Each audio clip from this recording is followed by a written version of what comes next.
What's up, everybody? I'm B-True, and as you can see, my house is really cold. But last week was Blizzcon, and I wanted to talk about some of the new changes that are coming to Diablo 3 in the expansion Reaper of Souls. So, most of the part that they talked about during their panel was about the new things for endgame that they're going to be adding to the system. Now, the first thing they talked about was called Adventure Mode. So basically now what you're going to have is you have the ability to do the story mode, where you go through everything linearly, and you defeat the bosses and you go through the story, and then you'll have adventure mode. Now what adventure mode is it basically unlocks everything. So you can go from any waypoint in any act to anywhere you want at any time. You just join in a game and you have access to everywhere. So if you want to, let's say, go to the Fields of Misery and kill a bunch of elites, and then you want to go fight Azmodan in Act 3. And then from Azmodan, you want to come back and you want to kill Zoltan Kulle. You can do this now with Adventure Mode. You can go anywhere you want, do anything you like. Now, also, in Adventure Mode, they're going to have these incentives for you called bounties.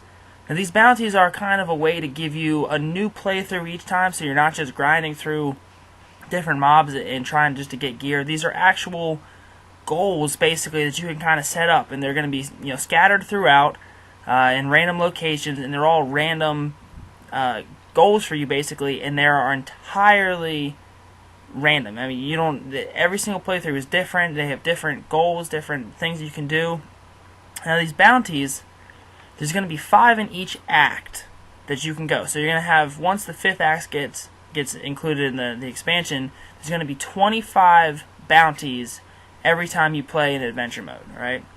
So there's 5 in each act that you can go through and you can complete them, or you don't have to. If you don't want to do these bounties, you don't have to.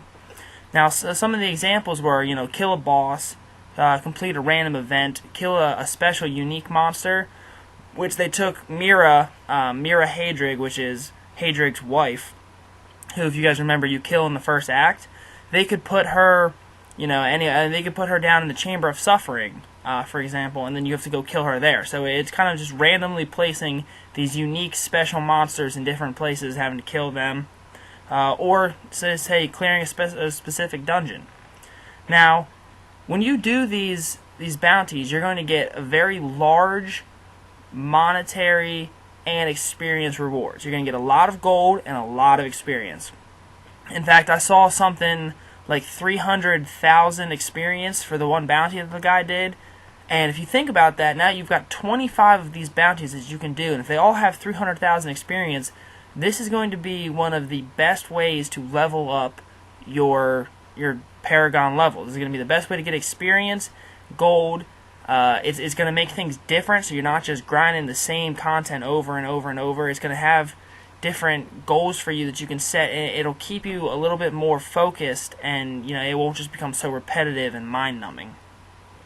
Now, also on these bounties, you have the experience, the gold, the opportunity at legendaries, and there's also specific special legendaries you can get from these bounties. But also, you can get what's called a Rift Keystone. Now, if you remember when they first started talking about this, they talked about Nephalem trials and Nephalem runs. Well, these are now being called Nephalem Rifts. This is what these are being called. And what you do with these Rift Keystones that you get from your bounties is they open up a Nephalem Rift for you. Alright? Now, what a Nephalem Rift is basically like a special dungeon.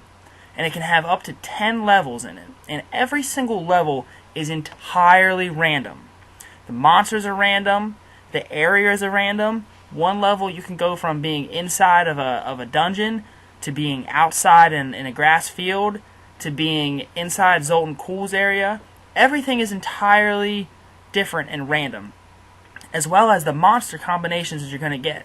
So you could get the Fallen Maniacs from the Keep Depths in Act 3, and you know how much damage they do.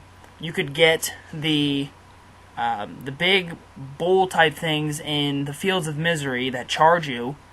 You can get some crazy combinations of monsters that are just overwhelming, that could just absolutely take you out in a heartbeat.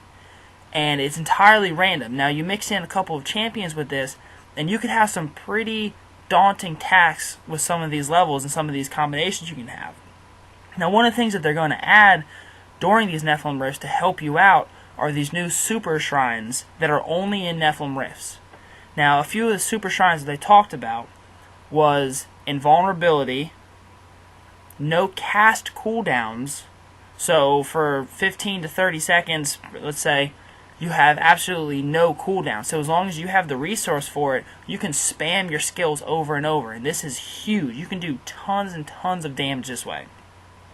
Also, something they talked about that they showed that I thought was really cool was a shrine that gives you AoE lightning that one-shots everything it touches. So let's say for 15 seconds, all you have to do is run, and this lightning will branch out of you and kill everything that it touches. These are some of the ways that they're helping you to fight some of these ridiculous combinations that you're going to see in these levels. Now, at the end of every single Nephalem Rift run there is, whatever the last level, there's going to be a boss. And it's not like the bosses that we're used to where you fight them in an arena. In this case, the boss is going to be more like in Diablo 2, where they just throw them into the middle of the level in random areas. So you could turn a corner and there could be Diablo sitting there surrounded by a giant horde of monsters and maybe even an elite pack. So this is going to be very, very challenging thing to do. Now, they said that the items and the money of these are going to be very, very, worthwhile for this challenge, but it's going to be difficult. There is by no means a guarantee that you're going to complete it every single time, because some of the combinations you could get, as well as putting a boss on top of that, could be too much. You get stunned, Diablo hits you with his Inferno Lightning. I mean, you could die in 5 seconds and not even, have a chance at it. But that's what's going to make these so special and so much fun to do. Now, these bosses, they're going to be the same bosses, but they're going to have, slightly different looks to them, as well as random powers. So they're not going to have the same powers that you're used to. So it's not going to be like, fighting the same boss just in a different area. They're going to have random powers.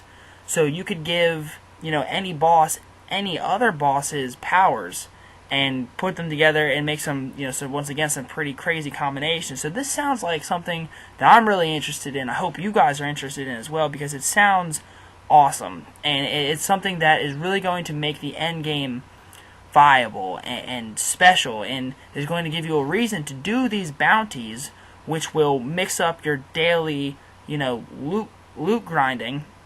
It'll keep you a little more focused and not getting so, repetitive for everything. And then you have the chance to get these Rift Keystones to open up the Nephalem Rifts, and then do these ridiculously challenging loot runs, basically. So this is something that is going to, I hope, draw a lot of people back into Diablo. It sounds like a lot of people are really interested in this. I'm hoping that it brings enough people back that Diablo kind of becomes a little more of a thing again, back like when it first released. I want to know what you guys think about these stuff, though. Please tell me in the comments below if you have any comments about the bounties, the adventure mode, the Nephalem Rifts, or anything else that might have happened during the Blizzcon and the panels, or if you just want me to go into more detail, show you guys some screenshots, and give you some more examples of things. Just put it down in the comments, and I always check, so let me know. I hope you guys have a great day. Please subscribe, like this video, and I'll see you guys later. Thanks for watching, and as always, click the subscribe button to stay in touch with all of my new videos. If you want to see some more of my videos, the video on the left here is a video of me talking about the new legendary stats and affixes that are going to be available in the Reaper of Souls expansion. The video on the right is a video of me talking about how the Whirlwind Barb is no longer going to be available in the Reaper of Souls expansion. So check out one of those videos. Thanks, guys.